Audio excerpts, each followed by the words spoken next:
Hey, it's me. I am going to have an experiment here.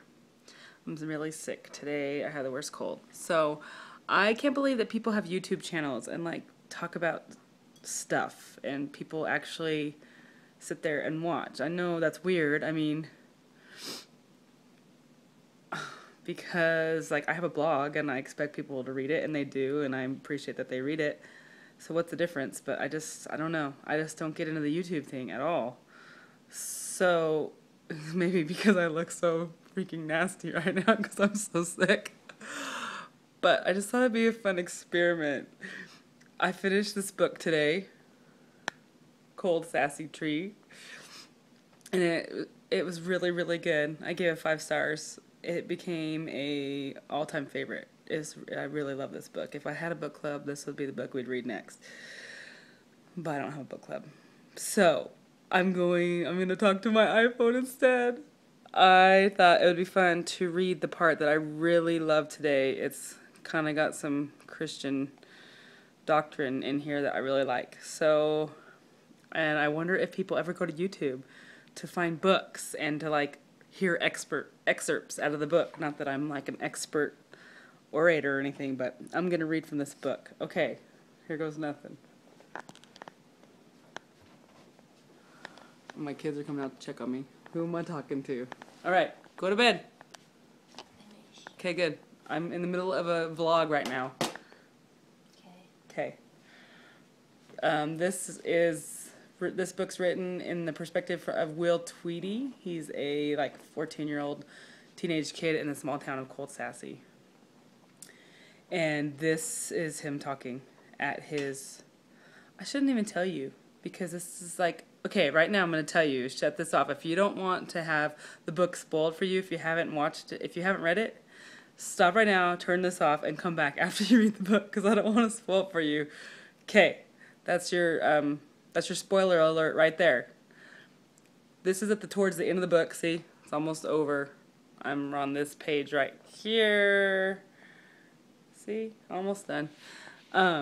Will Tweedy is talking at his grandpa's funeral. And I don't want the people that haven't read that book and really don't like to be spoiled to know that Grandpa Blakesley is going to die. Because he does at the end. It's really sad. But this is what Will says at his funeral.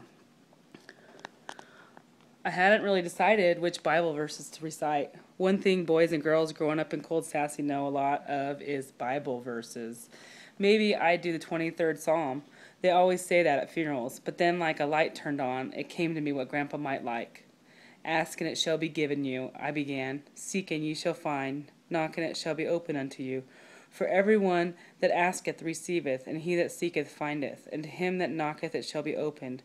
We have the same message in the book of St. John. I said, sounding for all the world like a preacher, if you abide in me, and my words abide in you, you shall ask what you will, and it shall be done unto you. Verily, verily, I say unto you, whatsoever ye shall ask the Father in my name, he will give it to you. Hitherto have you asked nothing in my name? Ask, and ye shall receive, that your joy may be full. Well, but how could I just stop there? Those words were worse than nothing, if I didn't tell what they meant to Grandpa. Looking at the long, rough box, I spoke timid in a mumbled voice, not preachified at all. Grandpa didn't think Jesus meant by that we should ask God for things or for special favors. He said we could trust that in the nature of things without asking, we'll get lots of blessings and happy surprises and maybe a miracle or two.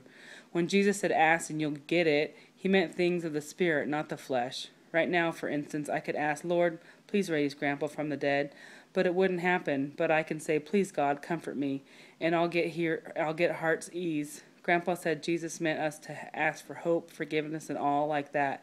Ask, help us not be scared, help us not be greedy, give us courage to try. I was really carried away. Ask that any such, and God will give it to you. But don't ask him not to let fire burn or say, spare me from death. At least, that's what Grandpa said. Right then it dawned on me by some of what I was saying I had just revealed to Miss Love that I had spied on them last Sunday. Miss Love is Grandpa's wife. She would know I heard not only Grandpa's sermon, but probably everything else that he said and she said. I couldn't look at her. Later, when I did, she smiled a little smile at me like saying it didn't matter now. That's from Cold Sassy Tree. One of my new favorites. You gotta read it. Alright, hopefully you already did, because if not, I just spoiled the end for you. Okay, I'm gonna put this on YouTube and see what happens. Have a good one.